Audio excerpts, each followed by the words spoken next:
बडे मुद्देच्या सुरुवातीलाच मला आज एक आवाहन करायचं आहे महाराष्ट्रातल्या तमाम पुरुषांना।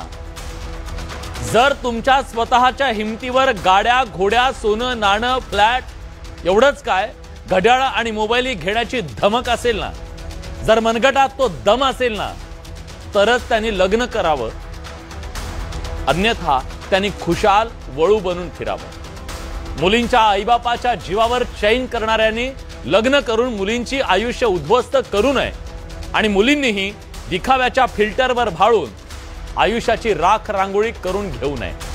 हे आवाहन करण्याचं कारण म्हणजे पुण्यात एका फॉर्च्युनर मध्ये फिरणाऱ्या स्टँडर्ड भिकार मानसिकतेच्या लोकांनी एका निष्पाप मुलीचा जीव घेतला हुंड्यासाठी।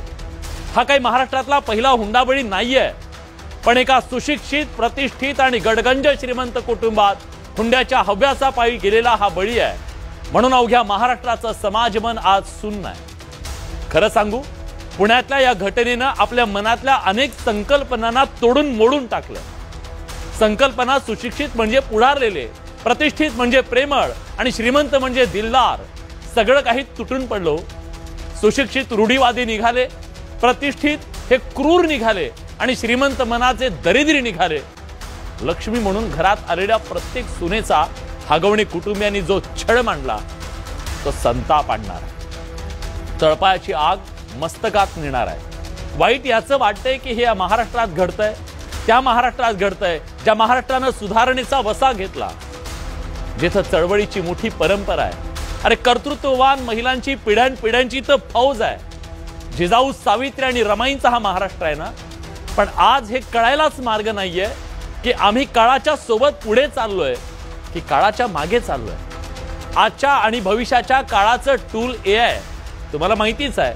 त्याच एआय वर आज शोधले हुंडाबळीचे आकडे, तेव्हा कळलं आपल्या पुढारलेल्या महाराष्ट्रात कौटुंबिक हिंसाचार आणि हुंडाबळीची 2024 मध्ये 1317 प्रकरणं समोर आली। राष्ट्रीय महिला आयोगाची ही आकडेवारी आहे।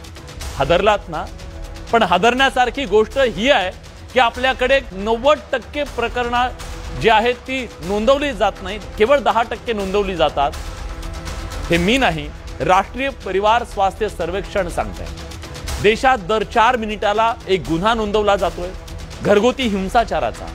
शर्मेची बाब ही आहे की 32% महिलांना गरोदर असताना या घरेलू हिंसाचाराचा सामना करावा लागतो। बघाई मर्दुमकी।